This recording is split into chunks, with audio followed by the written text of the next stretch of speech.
Olá! Começa agora a primeira edição do Correspondente Local do ano letivo de 2022, telejornal laboratorial do curso de jornalismo da UEPG. Eu sou Isadora Ricardo. Eu sou Betina Guariente e nesta edição do Correspondente Local você confere.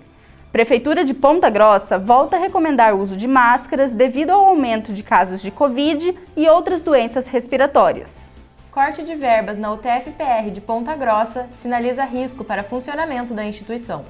Vendas de produtos por redes sociais como o Instagram revela novo hábito de consumo da sociedade. Ponta Grossa será pioneira no Brasil na construção de memorial exclusivo para o basquete. Está no ar o Correspondente Local.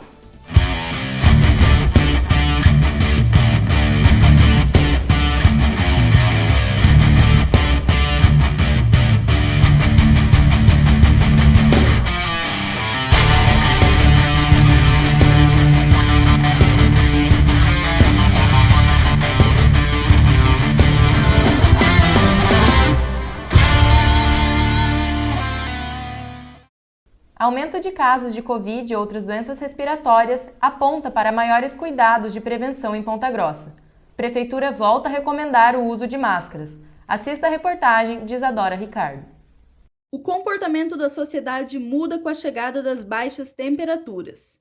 Não usar máscaras e permanecer por longo tempo em ambientes sem circulação de ar são situações que facilitam o contágio de doenças respiratórias, entre elas a Covid-19, que tem reaberto alas de hospitais.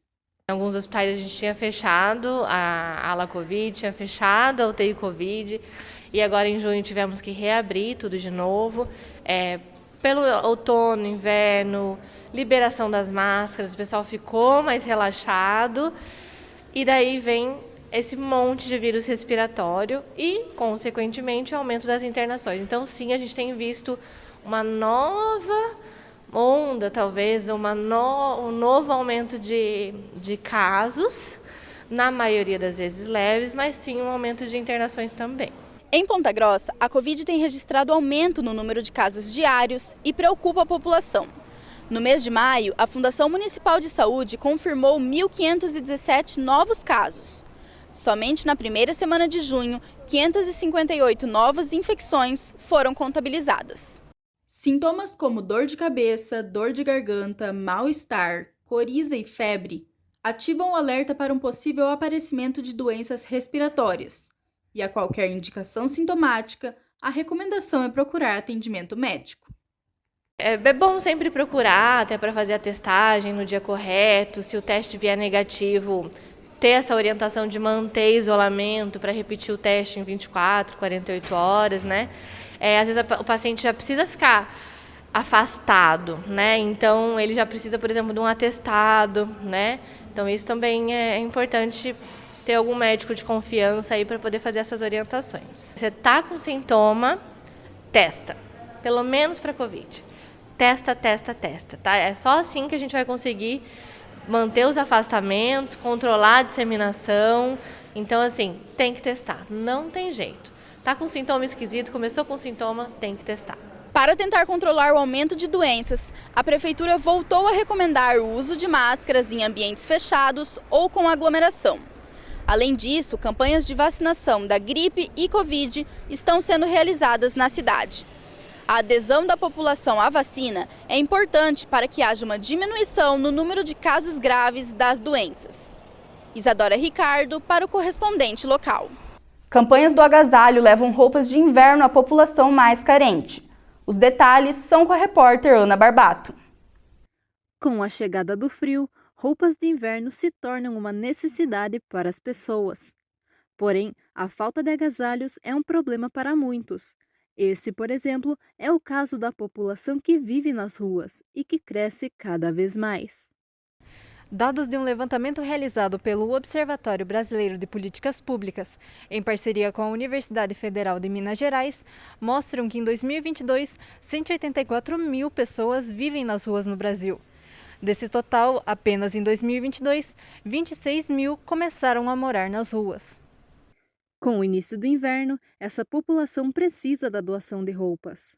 A campanha do agasalho, por exemplo, é uma das ações feitas por entidades sociais e empresas e que conta com a distribuição de caixas de coleta e outras atividades, como fez esta clínica de saúde da cidade. Porque não ficou somente a caixa aqui para as pessoas trazerem, a gente conseguiu ir com a van da empresa até um ponto aqui em oficinas e conseguiu bater de porta em porta pedindo ajuda, pensando no próximo. E foi um aprendizado, a gente conseguiu bastante doação. De acordo com o chefe da clínica, Oswaldo Júnior, a empresa já tinha o costume de participar de outras ações solidárias. Oswaldo também explica que recebem ajuda de instituições sociais para terem consciência de quais peças de roupa são mais necessárias no momento. E aí a gente vai até essas instituições, ver que tipo de roupas que eles estão precisando, porque tem algumas instituições que, por exemplo, a gente foi numa instituição que a pessoa responsável nos disse que roupas femininas tinha bastante, né? Então a gente deu um pouco de roupas masculinas. Então a gente vai dividindo para as comunidades. Só nessa primeira remessa a gente já conseguiu arrecadar mais de 1.000 peças de roupas, né? Roupas masculinas, femininas, né? Roupas para crianças também. E agora a gente, como a campanha foi legal, teve muita participação por parte das pessoas, a gente continuou mais um pouquinho, né? Por mais um período. Mas aí a gente vai reunir novamente todas essas doações para entregar para quem precisa realmente. Eu espero que a gente ainda consiga muito mais doações, como cobertores, lençóis, roupas de inverno, roupas íntimas, principalmente, que a gente está recebendo poucas doações, e isso faz toda a diferença também. E você, já contribuiu com alguma campanha do agasalho? Caso não, você pode procurar as instituições beneficentes e realizar a sua doação ou procurar as caixas de coleta distribuídas pela cidade. Bloqueio de mais de R$ 1 milhão na verba da UTF-PR de Ponta Grossa coloca em risco bolsas estudantis e funcionamento básico do campus. Confira com a repórter Maria Helena Denk. No dia 27 de maio, o governo federal anunciou um bloqueio nas verbas do Ministério da Educação. Essa verba seria utilizada pelas instituições federais. Dessa vez, o corte foi de 14,5%, o que equivale a mais de 3 bilhões de reais. Entre as instituições afetadas estão o INEP, o Instituto Nacional de Estudos e Pesquisas Educacionais, e as universidades, como a Universidade Tecnológica Federal do Paraná, que tem uma de suas sedes em Ponta Grossa. Somente a UTF-PR de Ponta Grossa recebeu um corte de mais de R$ 1 milhão. Essa verba era destinada para a manutenção de segurança do campus, as contas de água e telefone, além das bolsas e auxílios estudantis. Para alunos que precisam do apoio da universidade para que consigam continuar com os estudos, o bloqueio representa um perigo. Eu já tenho que trabalhar final de semana para ajudar a completar a renda. Então, tipo assim, mesmo com esse auxílio. Então, se eu perdesse esse auxílio, aí eu com certeza ia ter que achar um trabalho fixo, né, todo dia da semana para receber mais. E a faculdade já é bem puxada, porque ela é integral e as matérias são bem difíceis, então eu não conseguiria focar tanto na faculdade o quanto eu deveria. E isso com certeza me atrasaria para me formar e até talvez eu devesse ficar pegando menos matéria, ou até trancando a faculdade talvez um semestre. O governo federal afirma que esses cortes foram feitos para cumprir o teto de gastos. Essa regra foi criada para controlar as despesas públicas. Maria Helena Denk para o correspondente local. Educação à distância ultrapassa o presencial pela primeira vez, segundo dados do INEP. A reportagem é de Cauana Neitzel. Pela primeira vez, os cursos de educação à distância, os chamados EADs, aqui no Brasil superaram as matrículas do ensino presencial, tanto na rede pública quanto na rede privada. É o que aponta o Censo da Educação Superior 2020, divulgado no início deste ano. A pesquisa realizada pelo Instituto Nacional de Estudos e Pesquisas Educacionais Anísio Teixeira, o INEP, e pelo Ministério da Educação, o MEC, aponta que é a primeira vez que o país registra maior ingresso de alunos nos cursos à distância em relação à modalidade presencial. Segundo o INEP, esse fenômeno havia sido constatado em 2019 apenas na rede privada. O porquê dessa preferência por estudar fora da sala de aula é a Letícia, que cursa pedagogia, que responde. Optei pelo EAD porque para mim era a opção mais viável para eu poder fazer uma faculdade, porque eu moro numa cidade pequena que não tem a universidade e ir para a universidade para mim não era simplesmente ir. Então, para eu poder ir para a faculdade, eu teria que primeiro ir para o centro da cidade, para depois ir para a faculdade. Então, seria muito complicado para mim e o EAD foi a melhor opção. De acordo com a UEPG, o perfil dos candidatos do último vestibular são mulheres com idades de 31 a 40 anos e renda familiar de até 3 salários mínimos. Conforme dados da pesquisa, o principal motivo de interesse pelo ensino à distância, de acordo com os candidatos, é a possibilidade de trabalhar durante todo o dia. Em média, 90% dos inscritos do vestibular são provenientes de escola pública e optaram por estudar em uma universidade pública e gratuita. Eu comecei pela universidade pública, só que eu peguei um período de greves e tudo mais, e eu comecei presencial. E foi isso que fez eu optar pelo EAD, porque eu consegui uma bolsa pelo ProUni, e isso ajudou muito, porque eu comecei a estudar de casa, sem custo nenhum, né, porque o programa do ProUni me auxiliou nisso. Depois também eu engravidei, tive meu filho, e foi bem mais...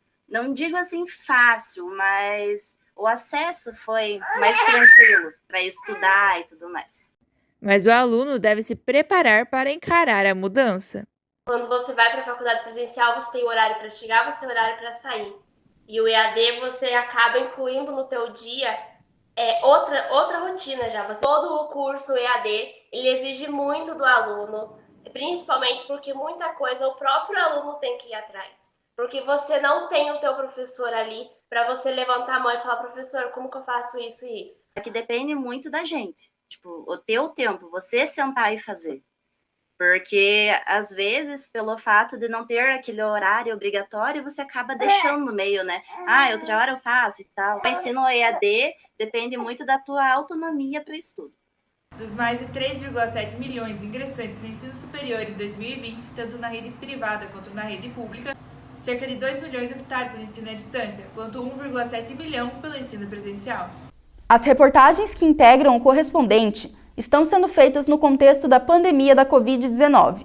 As produções seguem os protocolos de biossegurança da UEPG e do curso de jornalismo.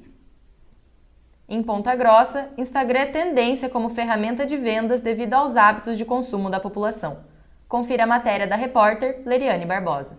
Ano após ano, as redes sociais se tornam a principal ferramenta de vendas. E em Ponta Grossa, isso não é diferente. Conforme mostra o Relatório Nacional sobre Tendências e Comportamentos Digitais de 2022, feito pela empresa estadunidense Comscore, que fornece dados da internet voltado ao marketing digital, de novembro de 2019 a novembro de 2021, o setor de varejo passou de 113% para 120% de usuários que optaram comprar produtos pela internet. Que os tempos são outros para o comércio, isso não podemos negar. Afinal, quem nunca preferiu comprar algo pela internet ao invés de vir a uma loja? Pois, segundo a mesma pesquisa, cerca de 15% das pessoas que passam grande parte do tempo na internet residem na região sul do país. Por isso, a forma que um produto é vendido precisou ser modificado. Como a plataforma que mais entrega conteúdo, o Instagram possui 9 bilhões de interações somente no Brasil. O que para Tássila Gonzaga, administradora de um brechó online em Ponta Grossa, ajuda a impulsionar as vendas. Então, eu comecei a pensar de uma forma de empreender porque eu engravidei. Então, eu acho que hoje muitas mães, elas pensam nisso para ficar mais com os filhos e tudo mais. E foi assim que começou, vendendo minhas roupas. Depois eu fui garimpando nos brechó. Eu acho que hoje, no Instagram, é o melhor veículo para você ter os clientes, para você conquistar os clientes, né? Tipo, se você tem um conteúdo bom, se você tem fotos atrativas, você vai conseguir pessoas ali no teu Instagram, porque hoje eu vejo que não vale tanto a pena ter um espaço físico para você ter um negócio, porque você acaba tendo tantos mais gastos do que fazendo o e-commerce, né? Tendo uma loja online. O Instagram também é visto como uma oportunidade para mudar de vida. O casal Bruno Carrico e Flávia Taini começaram a vender brownies através da rede social e, com o tempo, conseguiram abrir uma loja física na cidade. A gente começou, inclusive, a página da Mano Brownie com a ideia antes mesmo de começar a venda dos brownies em si. Porque a gente já olhava através de outros negócios que a conexão que o Instagram gera, o alcance que ele chega, é muito maior. Mesmo com a pandemia, a gente conseguiu abrir nossa loja, foi no meio da pandemia. E o Instagram ajudou muito a gente, porque não tinha como a gente sair e tudo divulgar dessa forma. Curso da Casa das Artes promove desenho no formato cartoon na cidade. Veja a produção de Cassiana Tosati. A Casa das Artes promove o curso de desenho cartoon no mês de junho, com início no dia 8. As aulas serão ministradas pelo ilustrador profissional Alisson Andrei, um dia por semana e com 1 hora de duração. O curso é presencial na Casa das Artes por R$ 150 ao mês. Alisson pretende acompanhar o ritmo dos seus alunos durante o curso, para que todos tenham chance de aprender. O curso está dividido em 4 módulos. São 4 módulos, cada módulo vai durar em torno de 1 mês e meio. Vai depender muito da evolução dos alunos, tá? Então eu procurei fazer um curso onde eu conseguisse realmente acompanhar cada aluno e que não fosse aquele curso que passa correndo, aprendeu, não aprendeu, é isso, sabe? Então eu procurei desenvolver esse material para que todos os alunos consigam aprender de verdade. Então, por isso que tem essa, é 1 mês e meio, que vai depender da evolução de cada turma. As turmas para as aulas que iniciam em junho já estão fechadas, com cerca de 15 alunos. Com foco em cartoon, o ilustrador promete que os alunos desenvolvam a criatividade e uma nova forma de enxergar o mundo. Além disso, não é necessário conhecimento prévio de desenho para poder participar. Eu vou dar esse curso com o estilo cartoon, voltado para a especialidade de cartoon.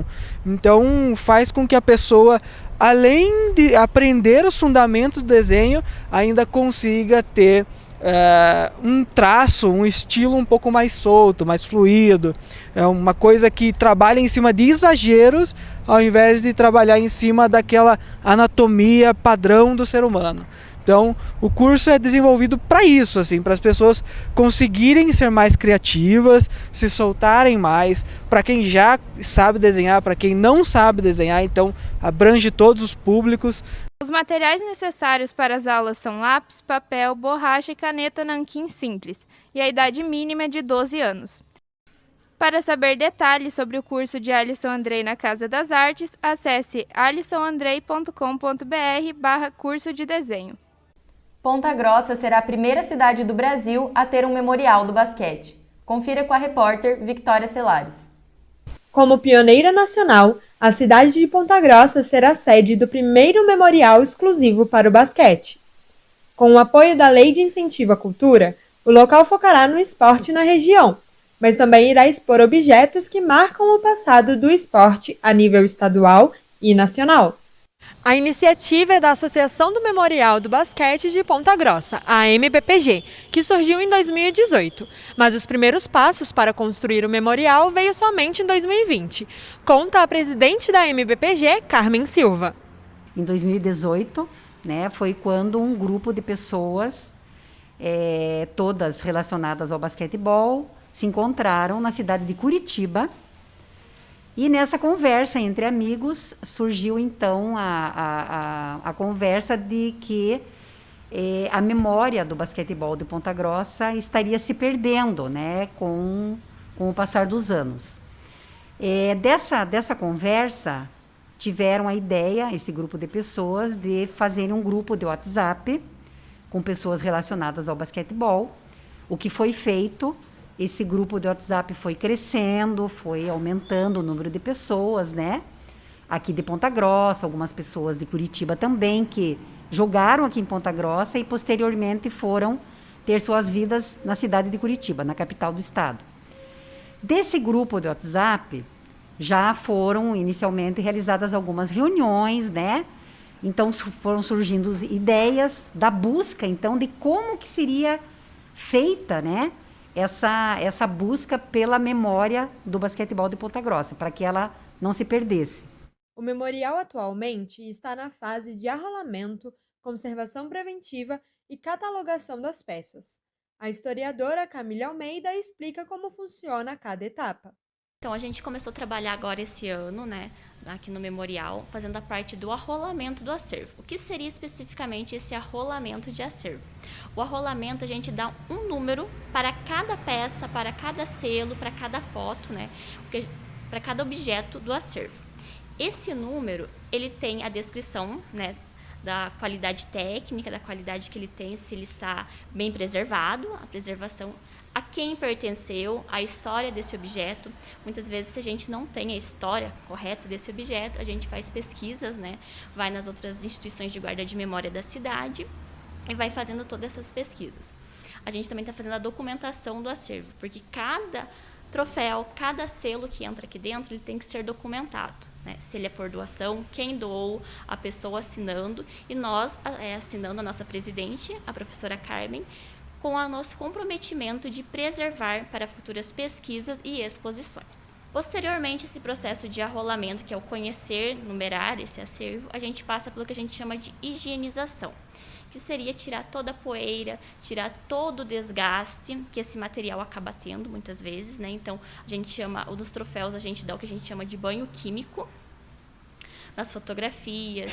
Então, tudo que possa prejudicar, né, as fotografias, geralmente nos álbuns de fotografias, aquele papel que vem junto, né, o plástico, ele solta muito acidez e acaba prejudicando as fotos, a qualidade da imagem. Então, a gente tem que passar por um tratamento, colocar em um papel alcalino, né? Então, tudo isso precisa de recursos, de demanda de pessoas, né, das estagiárias, de trabalho.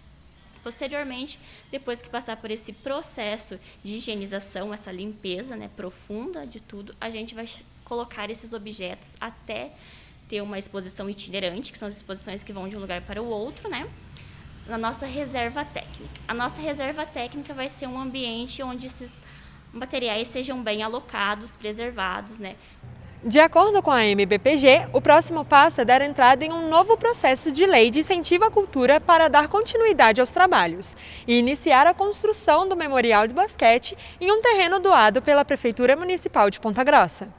Repórter Victoria Celares para o Correspondente Local.